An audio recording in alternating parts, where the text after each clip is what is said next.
राधा स्वामी, राधा स्वामी दयाल की दया, राधा स्वामी सहाय। साहिब तेरी साहिबी सब घट रही समाए, जो में भी के हाथ में लाले लखी न जाए।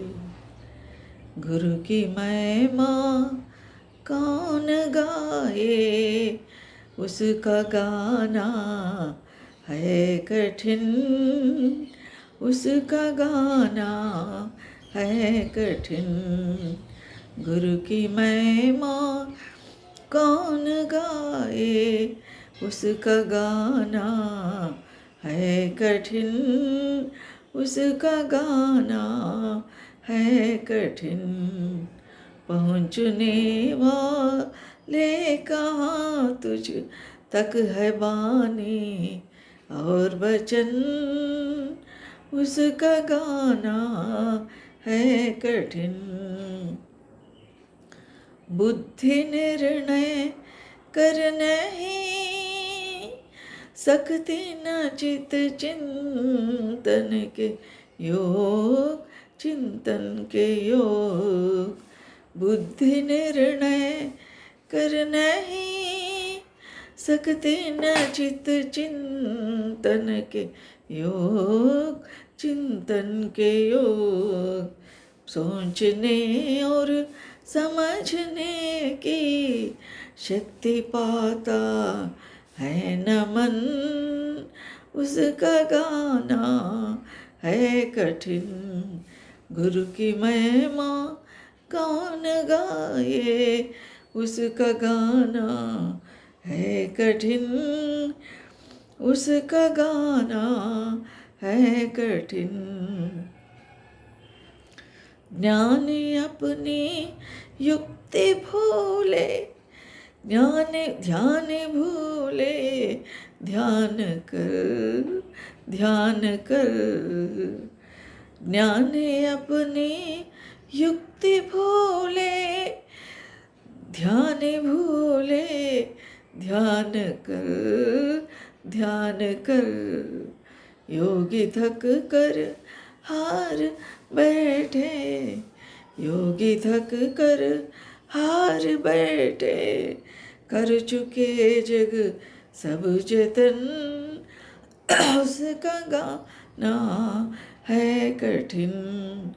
गुरु की महिमा कौन गाए, उसका गाना है कठिन, उसका गाना है कठिन।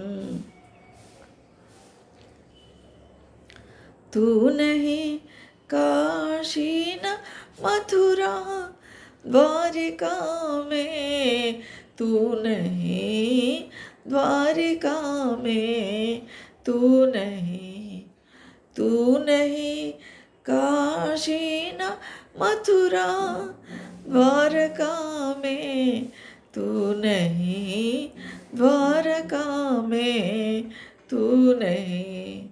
ढूंढने वन खंडी और तपसी चले हैं सोनवन, उसका गाना है कठिन। गुरु की महिमा कौन गाए, उसका गाना है कठिन, उसका गाना है कठिन। मेरे हृदय में बसा रहता है निसंदेह तू, निसंदेह तू।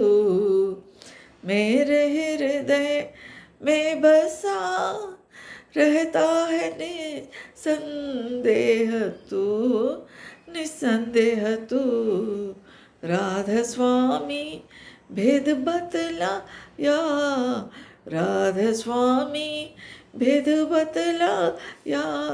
लागी तुझसे है लगन, उसका गाना है कठिन। गुरु की महिमा कौन गाए, उसका गाना है कठिन, उसका गाना है कठिन, पहुँचने वाले का तुझ तक है बानी और वचन, उसका गाना है कठिन। गुरु की महिमा कौन गाए, उसका गाना है कठिन, उसका गाना है कठिन।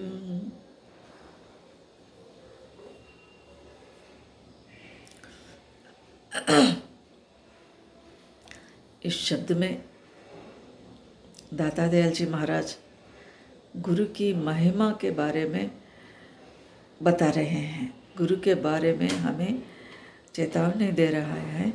और गुरु की महिमा कौन, गुरु की महिमा को कोई भी नहीं गा सकते। 1000 जीभ रखने वाले नागशेष को भी वर्णन करना नहीं आया था, वर्णन नहीं कर सकता गुरु की महिमा, क्योंकि बहुत कठिन है। गुरु की महिमा अपरंपार है, अपार है, अनंत है, अगाध है, असीम है। वैसे गुरु महिमा को कोई भी गा नहीं सकते। और जो है वो जो है गाना बहुत कठिन है, मुश्किल है। गुरु की महिमा का वर्णन कोई भी नहीं कर सकते। पहुँचने वाले का वाणी और वचन भी वहाँ तक नहीं पहुँच सकता।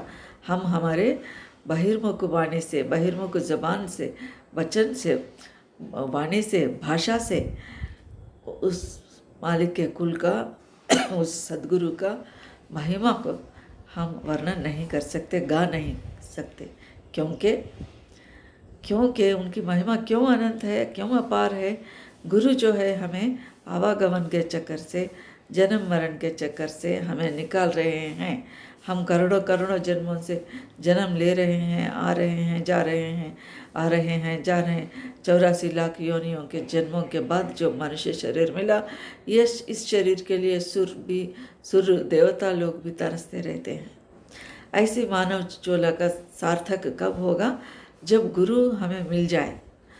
समर्थ गुरु मिलना, हमें रास्ता बताना, नाम का दान देना और उसके माध्यम से हम मालिक के कुल के चरणों में पहुंचना, ये हमारा जीवन का लक्ष्य होता है। ये जीवन का लक्ष्य को हमें याद करने के लिए, याद दिलाने के लिए, हमारा सोया हुआ मन को जागरण करने के लिए सद्गुरु आते हैं। वैसे सद्गुरु की महिमा जो है अनंत है, उसको कोई भी गा नहीं सकते। हमारा भाषा भी बस नहीं होता उसको वर्णन करने के लिए। बुद्धि भी निर्णय नहीं कर सकते। हम जो है कितना भी बुद्धिशाली हो, लेकिन गुरु की महिमा को निर्णय नहीं कर सकते। इतना है, इतना अधिक है, इतना कम है, इसमें कौन से खूबियाँ हैं, जो भी गुरु के बारे में हम कह नहीं सकते, गा नहीं सकते, वर्णन नहीं कर सकते। बुद्धि निर्णय कर नहीं सकती न चित्त चिंतन के योग, चिंतन के योग, चिंतन करना, याद करना और उसके बारे में सोचना, ये सब जो है वाणी के बाहर है, वर्णन के बाहर है। गुरु की महिमा को हम निर्णय नहीं कर सकते, चित्त जो है चिंतन भी नहीं कर सकती। ऐसा है, वैसा है, हम जो है बोल नहीं सकते, कह नहीं सकते, समझ नहीं सकते। सोचने और समझने की शक्ति पाता है। मन चतुष्टय के बारे में यहाँ कर, मन चतुष्टय तो पहुँच नहीं सकती। मन चतुष्टय काल पुरुष की है, काल पुरुष के अधीन है, इसलिए मन चतुष्टय को भी असाध्य है, नामुमकिन है वर्णन करना या गाना। इसलिए दाता दयाल जी महाराज यहाँ क्या कह रहे हैं? बुद्धि निर्णय कर नहीं सकती न चित्त चिंतन के योग, चिंतन के योग। सोचने और समझने की शक्ति पाता है न मन। मन को भी शक्ति नहीं है, मन बहुत बलवान है, मन की शक्ति बहुत है, लेकिन गुरु की महिमा गाने में ये असफल ही रहेगी। मन बुद्धि चित्त मन बुद्धि, ये तीनों से भी नहीं हो रहा है। बुद्धि वहाँ नहीं पहुँच सकती, मन नहीं पहुँच सकती, चित्त तो पहुँचने के नाम ही नहीं ले सकते हम। मतलब गुरु की महिमा को या गुरु को पहचानने की संभावना नहीं है। गुरु की महिमा को गा नहीं सकते, हमारा वाणी बस नहीं होती। ज्ञानी अपनी युक्ति भूले, ज्ञानी को सब युक्ति मालूम है, जैसा मालिक को जैसा पहुंचना है, जैसा ये जो है वेद पुराण जो भी उसके माध्यम से या ज्ञान अपने शक्ति के माध्यम से वो मालिक से जुड़ा हुआ हो, तो भी क्या वो उनके युक्ति को भी भूल गए। महिमा वर्णन करने के लिए या गुरु की महिमा गाने के लिए अगर हम प्रार्थना करें तो भी वो अपने युक्ति भूल गए। ज्ञानी अपनी युक्ति भूले, ध्यान भूले, ध्यान कर। ध्यानस्थ जो है, ध्यान करने वाले अपने ध्यान में मस्त हो गए, मगन हो गए, फिर भी गुरु की महिमा गा नहीं सकते। योगी थक कर हार बैठे, योगी जो है वर्णन करूँगा बोलकर बैठ गए, लेकिन अपना हार मान गए, हार गए और थक गए, हार गए, थक गए और एक जगह बैठ गए।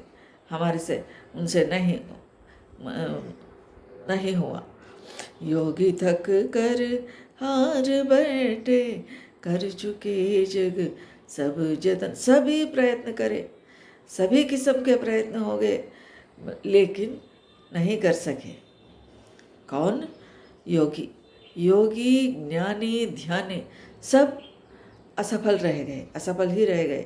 उनकी महिमा को गा नहीं सके, समझ नहीं सके, वहाँ तक पहुँच नहीं सके।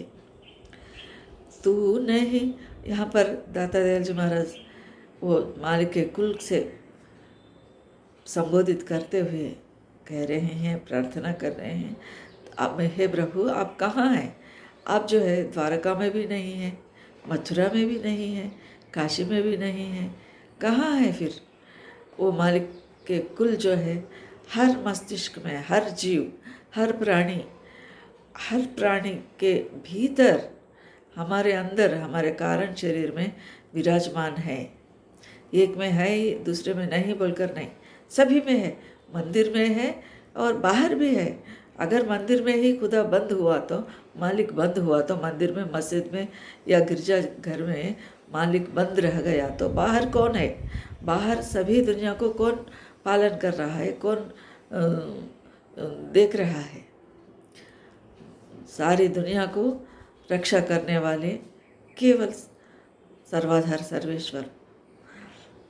तू नहीं काशी न मथुरा द्वारका में, तू नहीं द्वारका में, तू नहीं काशी न मथुरा द्वारका में, तू नहीं द्वारका में, तू नहीं। ढूंढने वन खंडे और तपसी चले है, सोनावन उसका गाना है कठिन। हे प्रभु आप काशी में भी नहीं, मथुरा में भी नहीं, द्वारका में भी नहीं, और ढूंढते ढूंढते योगी जो है तपस संपन्न, जो तपस्या करने वाले होते हैं, ऋषि मुनि, सुना वो शून्य जंगल में, अरण्य में गए, अरण्य में जाकर प्रभु को ढूंढ रहे और किसी भी एकांत स्थल में बैठकर ध्यानस्थ हुए, ध्यान करते हुए बैठ गए, तपस्या करते हुए बैठ गए सुना वन में, वहाँ ढूंढते ढूंढते। लेकिन ढूंढने वन खंडी और तब सी चले सोनवन। निशब्द, जहाँ कैसा भी किसी तरह का भी डिस्टर्बेंस नहीं है, किसी तरह का भी आवाज़ नहीं है, और जहाँ निशब्द शब्द ही, वहाँ कोई किसी का भी आने का जाने का नहीं है। वो सुना वन में, अरण्य में जाकर, जंगल में जाकर जो है तपस्या करने लगे उस मालिक को पाने के लिए। मेरे हृदय में बसा रहता है निसंदेह तू, निसंदेह तू। मेरे हृदय में बसा, हे प्रभु आप मेरे ही हृदय में हैं। हे मालिक आप मेरे ही हृदय में बसे हुए हैं, मेरे ही हृदय में विराजमान है। मेरे हृदय में बसा रहता है निस्संदेह, इसमें कोई संशय नहीं है। मेरे हृदय में आप बसे हैं, बैठे हैं, विराजमान हैं, इसमें कोई शक नहीं। राधा स्वामी भेद बतलाया, राधा स्वामी सदगुरु ने वो रहस्य बताया। भेद यानी रहस्य, भेद माने रहस्य। वो रहस्य कौन सा रहस्य? भीतर हमें कैसा पहुंचना है, बाहरी दुनिया से नहीं, बाहरी आँखों से नहीं, बाहरी कानों से नहीं, भीतर की आँख कैसे खुले, अंतर नेत्र कैसे खुले, अंतर कान खुलकर श्रवण कैसा करें। क्योंकि मालिक जो है और शब्द प्रकाश के रूप में अवतरित होते हैं, उस सत्पुरुष को, सद्गुरु को कैसे पाना, उनको उनकी महिमा कैसे गाना। राधा स्वामी वैसे भेद को, वो रहस्य को राधा स्वामी सद्गुरु ने बताया। राधा स्वामी भेद बतलाया, लागी तुझसे है लगन। लगन जो है विश्वास होता है, प्रेम होता है, भक्ति होता है, अनुराग होता है। वो मालिक के प्रति हमारा मन जो है लग जाना, एक हो जाना, उनके मालिक से हमारा, मालिक के चरणों से हमारा मन जो है एक हो जाना। हम सूरत और शब्द, सूरत और शब्द एक हो जाना, शिष्य और गुरु एक हो जाना, यही है। राधा सूरत स्वामी से मिल जाना, यही हमारा लक्ष्य होना चाहिए। हमारा आत्मा जो है परमात्मा में मिल जाना, रम जाना, विलीन हो जाना, यही हमारा जीवन का लक्ष्य है। इस लक्ष्य को पाने के लिए, इस लक्ष्य को जाने के लिए क्या होना? भेद होना। गुरु हमारे अंदर हमको मिले और दया करके, अत्यंत करुणा से दया करके हमें नाम को बख्शा है, नाम दिया है। वो नाम जो गुरु ने दिया है, वही नाम के निरंतर स्मरण से, गुरु स्वरूप के ध्यान से, और हमारा मन जो है, हम जो है गुरु से, गुरु के चरणों में लिपट के रहना, निरंतर वो जो जैसा बताए हैं हमारा व्यवहार जीवन में वैसे हमारा अमली जीवन ही होना, अमल करना। हर एक बात गुरु ने जो बताया है उसको जो है हम अमली ज़िंदगी में लाना, व्यवहार जीवन में हम उसको अमल करना, आचरण करना। फिर निरंतर नाम जो उन्होंने जो नाम दिया है उसके निरंतर सुमिरन होना, ध्यान होना। फिर बाद में भजन अपने आप अंतर भीतर हो जाता। वो फिर ये राज बताने वाले सद्गुरु को कोटि कोटि नमन करते हुए हम क्या कहते हैं? गुरुर् ब्रह्मा गुरुर्विष्णु गुरुर्देवो महेश्वरः गुरु साक्षात परब्रह्म तस्मै श्री गुरवे नमः। गुरुर् ब्रह्मा, गुरु ही ब्रह्मा है, गुरु ही विष्णु है, गुरु ही महेश्वर है, गुरु ही साक्षात परब्रह्म है। ऐसे गुरु महाराज को नमस्कार कर रहे हैं। गुरु ब्रह्मा गुरुर्विष्णु गुरुर्देवो महेश्वर गुरु साक्षात परब्रह्म तस्मै श्री गुरवे नमः। वैसे गुरु को नमस्कार कर रहे हैं। यहाँ एक सूक्ष्म विषय है, सूक्ष्म अंश है, हम जो समझ लेना चाहिए। वो क्या है? गुरु ही ब्रह्मा है, गुरु ही ब्रह्मा है, गुरु ही विष्णु है, गुरु ही महेश्वर है, गुरु ही पार ब्रह्म है। लेकिन ब्रह्मा गुरु नहीं होते, विष्णु गुरु नहीं होते, महेश्वर गुरु नहीं है, साक्षात पार ब्रह्म भी गुरु नहीं हो सकते। क्यों? जिसके काम उसको है। ब्रह्मा का काम क्या है? ब्रह्मा हर एक को एक एक ड्यूटी लगा हुआ है। ब्रह्मा का क्या काम क्या है? ये रचना करना, संसार की रचना करना, सृष्टि करना ब्रह्मा का काम है।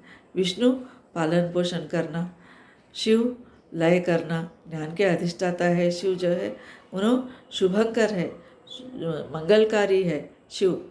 तो वो उनका विधान उनको है, उनका काम उनको है, उन्होंने लय करने का शिव का काम है। साक्षात परब्रह्म का भी उनका काम उनको है। वो गुरु का काम नहीं कर सकते ये तीन, लेकिन गुरु ये सब कुछ कर सकते हैं।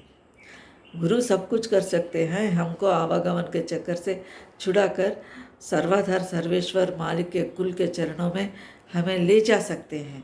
वो राज बताते हैं, भेद बताते हैं, हम क्या करना है, कैसा करना है, अंतर कैसा पहुंचना है, हम किस से कैसा सुमिरन करना है, कैसा ध्यान करना है, कैसा। अब भजन जो है हम बाहर हारमोनी, तबला, सितार जो भी वाद्य बाहर लेके करते हैं भजन, हम भजन कहते हैं उसको, लेकिन वो भजन नहीं होता, वो कीर्तन है, प्रभु का कीर्तन है, मालिक के कुल का कीर्तन है। असली भजन जो है अंतर भीतर हमारे भीतर अपने आप हो सकता है, होता है, अपने आप भीतर भजन होता है। शिष्य का काम क्या है?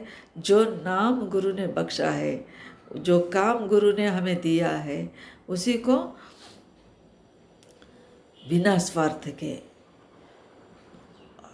अदब के साथ, भक्ति के साथ, विश्वास के साथ, श्रद्धा के साथ, प्रेम के साथ उस नाम को सुमिरन करना, ध्यान करना, गुरु स्वरूप का ध्यान करना, गुरु नाम का सुमिरन करना, तो भजन आप ही आप भीतर होता रहता है, होती है।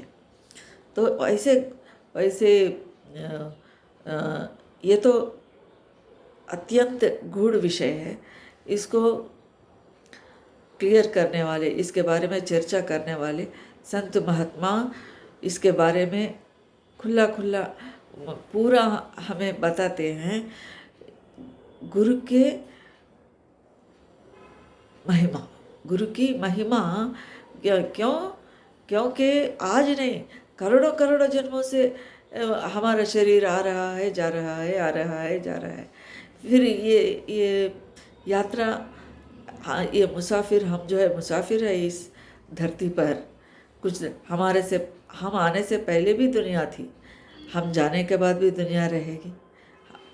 हम आने से पहले भी सूरज थे, चाँद थे, सितारे थे, मंदिर थे, सब थे, हवा थी, सब ये पांच तत्व थे। और हम जाने के बाद भी ये सब रहेंगे। लेकिन हम जो है ये 4 दिन के लिए आए हैं मुसाफिर बन के, हमें ये यात्रा पूर्ण करके जाना है। तो जैसा आए वैसा है, तो वैसा चले गए तो क्या फ़ायदा, क्या है, लाभ क्या है? हम आए कुछ पाके जाना है, कुछ करके जाना है। तो इंसान के, हर मनुष्य के लक्ष्य क्या है? हम जो है जिस मालिक के कुल के चरण से बिछुड़ के दुनिया में आए हैं, हम फिर उस मालिक के चरणों में जाना है। हमारा लक्ष्य ये होना चाहिए, यही है, यही हमारा जीवन का लक्ष्य है। इसको पूरा करने वाले, इस हमको वहाँ जाने के लिए सहायता करने वाले, अत्यंत दया करके, अत्यंत कृपा करके, करुणा से वो सद्गुरु हमें नाम देते हैं। उनके नाम, वो नाम के सुमिरन से मामूली आदमी, साधारण आदमी भी वहाँ तक मालिक के कुल के चरणों तक, मालिक के कुल में राता, निर्वाण राता, हम उसमें विलीन होना, लय हो जाना, हमारा आत्मा जो है परमात्मा में लय हो जाना, मिल जाना, यह कार्य गुरु की दया से हो सकता है, होता है। इसलिए गुरु के हम जो है कोटि कोटि कर वंदना, अरब खरब दंडोत। राधा स्वामी मिल गए, खुला भक्ति का सोत। भक्ति जो है सोता हुआ था, नींद में था, वो कैसा नींद खुला, खुला भक्ति का स्रोत कैसा खुल गया। वो स्रोत, ये फुबारी, ये जो है हमारे भीतर जो है उभर रहा है, वो कहाँ कैसा, राधा स्वामी की दया से। वो कोटि कोटि कर वंदना, अरब खरब दंडोत। राधा स्वामी मिल गए, खुला। राधा स्वामी मिलने के बाद ही वो अत्यंत दया करके सद्गुरु हमें नाम दिए हैं। उस नाम के सहारे हम जो है जन्म मरण के चक्कर को काट के, जन्म मरण चक्कर से हम उस मालिक के चरणों में पहुंच सकते हैं। इसलिए गुरु की महिमा अनंत है, अपार है, असीम है। उस गुरु की महिमा को कोई भी गा नहीं सकते, कोई भी वर्णन नहीं कर सकते, वाणी नहीं पहुंचती, हमारा भाषा नहीं पहुंचती, मन चित्त बुद्धि अहंकार ये नहीं पहुंच सकते। क्या पहुंच सकते? केवल हमारी आत्मा और परमात्मा सूरत वहाँ पहुंच सकती, शब्द में मिल सकती। कैसा? वो भी सद्गुरु की कृपा से हो सकता है। इसलिए वैसे सद्गुरु की दया पाने के लिए हम जो है सद्गुरु की महिमा गाना ही है। सद्गुरु जो नाम दिया है उसे निरंतर जाप करना, सुमिरन करते रहना, यही हमारा काम होते रहना। हम निरंतर नाम स्मरण करते रहते, कभी तो उन्हें भी खबर हो रहेगी, करुणा राग अपना सुनाया करो तुम, सदा नाम से लो लगाया करो तुम, सुफल अपना जीवन बनाया करो तुम। हमारा जीवन सफल होने के लिए सदा नाम का स्मरण करते ही रहना। उसके लिए गुरु की दया आवश्यक है। गुरु की असीम कृपा से हम पहुँचेंगे, पहुँचाने वाले वही है। हम जो है शरणागत होना, एक ही हमारा धर्म है, शरणागतम। सद्गुरु शरणम गच्छामि। राधा स्वामी।